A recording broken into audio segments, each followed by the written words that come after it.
अस्सलामुअलैकुम वरहमतुल्लाहि वबरकातुहू। नाज़रीन इकराम, अबरहा कौन था और वो काबतुल्लाह पर क्यों हमला करना चाहता था और काबतुल्लाह पर हमला करने का सबब क्या था, और जब उसने काबतुल्लाह पर हमला किया तो उसका अंजाम क्या हुआ, और रब्बुल आलमीन ने उसका जिक्र कुरान करीम बुरहान रशीद में कैसे इरशाद फरमाया। ये हमारी आज की वीडियो का यही मौजू है। और आज हम आपको कुरान और हदीस की रोशनी में हाथी वालों का और अबाबीलों का वाक़या सुनाएंगे। मगर वीडियो में आगे बढ़ने से पहले अगर अभी तक आपने हमारे चैनल को सब्सक्राइब नहीं फरमाया तो अभी फरमा दें, ताकि हर आने वाली अच्छी अच्छी वीडियो आप तक बर वक्त पहुँचती रहे। नाज़रीन इकराम, ये वाक़या हुज़ूर अलैहिस्सलातु वस्सलाम की पैदाइश से 55 दिन पहले का है। यमन का बादशाह अबरहा हाथियों की फौज लेकर काबतुल्लाह को ढाने के लिए मक्का पर हमला आवर हुआ था, और उसका सबब यह था कि अबरहा ने यमन के दारुल सल्तनत सनआ में एक बहुत ही शानदार और आलीशान गिरजाघर बनाया और ये कोशिश करने लगा कि अरब के लोग बजाय काबतुल्लाह के यमन में आकर इस गिरजाघर का हज किया करें।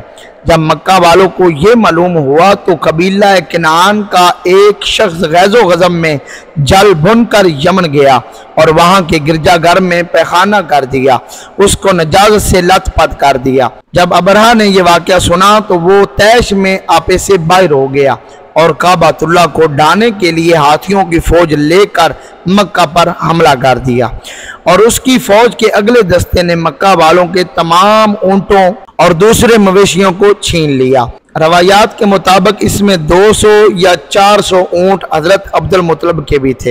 हजरत अब्दुल मुत्तलिब को जब इस वाक़े का इल्म हुआ तो उनको बहुत रंज पहुंचा।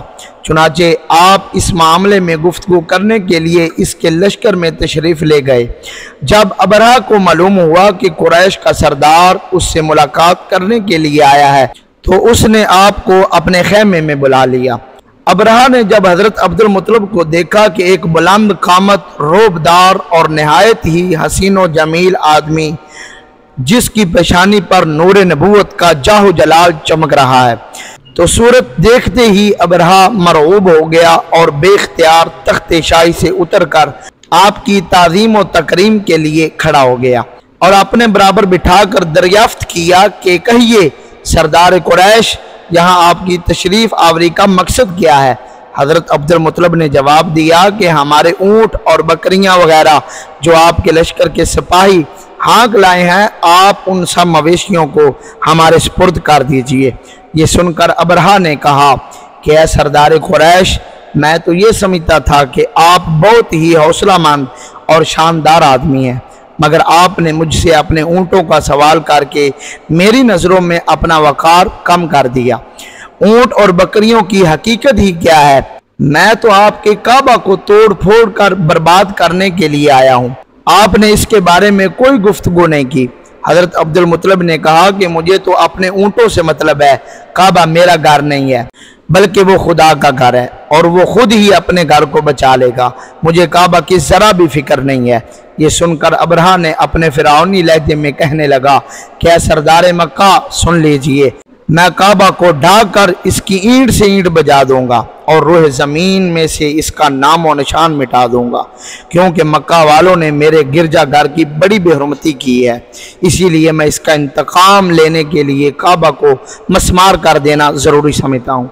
हज़रत अब्दुल मुत्तलिब ने फरमाया, फिर आप जाने और खुदा जाने और काबा जाने, मैं आपसे सिफारिश करने वाला नहीं हूँ और ना ही आपसे सिफारिश करने आया हूँ। इस गुफ्तगू के बाद अबरहा ने तमाम जानवरों को वापस कर देने का हुक्म दे दिया और हज़रत अब्दुल मुत्तलिब तमाम ऊँटों और बकरियों को साथ लेकर अपने घर चले आए और मक्का वालों से फरमाया, तुम लोग अपने अपने माल मवेशियों को लेकर मक्का से बाहर निकल जाओ और पहाड़ों की चोटियों पर चढ़ जाओ और गारों में छुपकर पनाह ले लो। मक्का वालों से ये कहकर फिर खुद अपने खानदान के चंद आदमियों को साथ लेकर काबतुल्लाह में गए और दरवाज़ा का हल्का पकड़कर इंतहाई बेकरारी और गिरियाजारी के साथ बार बार अल्लाह की बारगाह में इस तरह दुआ मांगी, लाहुम्मा इन्नल मरआ यमनाउ रहलहु फमना रिहालका वंसुर अला आलिस सलीबी व आबिदीही अल यौम आलक। اے اللہ بے شک ہر شخص اپنے گھر کی حفاظت کرتا ہے، لہذا تو بھی اپنے گھر کی حفاظت فرما، اور صلیب والوں اور صلیب کے پجاریوں عیسائیوں کے مقابلے میں اپنے اطاعت اشاروں کی مدد فرما۔ عبد المطلب نے یہ دعا مانگی اور اپنے خاندان والوں کو ساتھ لے کر پہاڑی کی چوٹی پر چڑھ گئے اور خدا کی قدرت کا جلوہ دیکھنے لگے۔ ابرہہ جب صبح کو کعبہ ڈھانے کے لیے اپنے لشکر جرار اور ہاتھیوں کی قطار کے ساتھ آگے بڑھا اور مقام مغمس میں پہنچا تو خود اس کا ہاتھی جس کا نام محمود تھا ایک دم بیٹھ گیا، اور اس نے اپنے ہاتھی کو بہت مارا للکارا مگر ہاتھی نہیں اٹھا۔ اسی حال میں قہر الہی ابابیلوں کی شکل میں نمودار ہوئے، اور ننھے ننھے پرندے جھنڈ کے جھنڈ جن کی چونچ اور پنجوں میں 3 کنکریاں تھیں سمندر کی جانب سے حرم کعبہ کی طرف آنے لگے، اور ابابیلوں کے اس لشکر نے ابرہہ کی فوجوں پر اس زور سے سنگ باری شروع کر دی کہ آن کی آن میں ابرہہ کے لشکر اور اس کے ہاتھیوں کے پرچھے اڑ گئے۔ ابابیلوں کی سنگ باری خداوند قہار و جبار کے قہر و غضب کی ایک ایسی مار تھی، جب کوئی کنکری کسی ہاتھی کے سوار پر پڑتی تو وہ اس آدمی کے بدن کو چھیدتی ہوئی ہاتھی کے بدن سے پار ہو جاتی تھی۔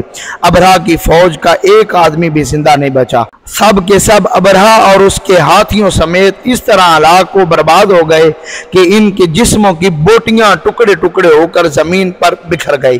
چنانچہ قرآن مجید کی سورۃ فیل میں خداوند قدوس نے اس واقعے کا ذکر کرتے ہوئے ارشاد فرمایا، الم تر کیف فعل ربک باصحاب الفیل الم یجعل کیدہم فی تضلیل وارسل علیہم طیرا ابابیل ترمیہم بحجارۃ من سجیل فجعلہم کعصف مأکول۔ اے محبوب کہ آپ نے نہ دیکھا کہ آپ کے رب نے ان ہاتھی والوں کا کیا حال کر ڈالا تھا؟ کیا ان کے داؤں کو تباہی میں نہ ڈالا اور ان پر پرندوں کی فوجیں بھیجی تاکہ انہیں کنکر کے پتھروں سے ماریں تو انہیں چبائے ہوئے بھوس جیسا بنا ڈالا۔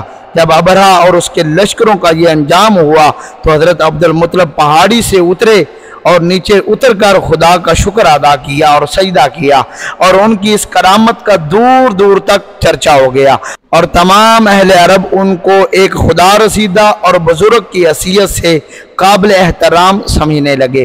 امید کرتے ہیں کہ آپ کو یہ ہماری ویڈیو اچھی لگی ہوگی، اپنے دوستوں کے ساتھ بھی شیئر کیجئے گا۔ انشاءاللہ ملتے ہیں کسی نئی ویڈیو کے ساتھ، تب تک کے لیے اللہ حافظ و ناصر۔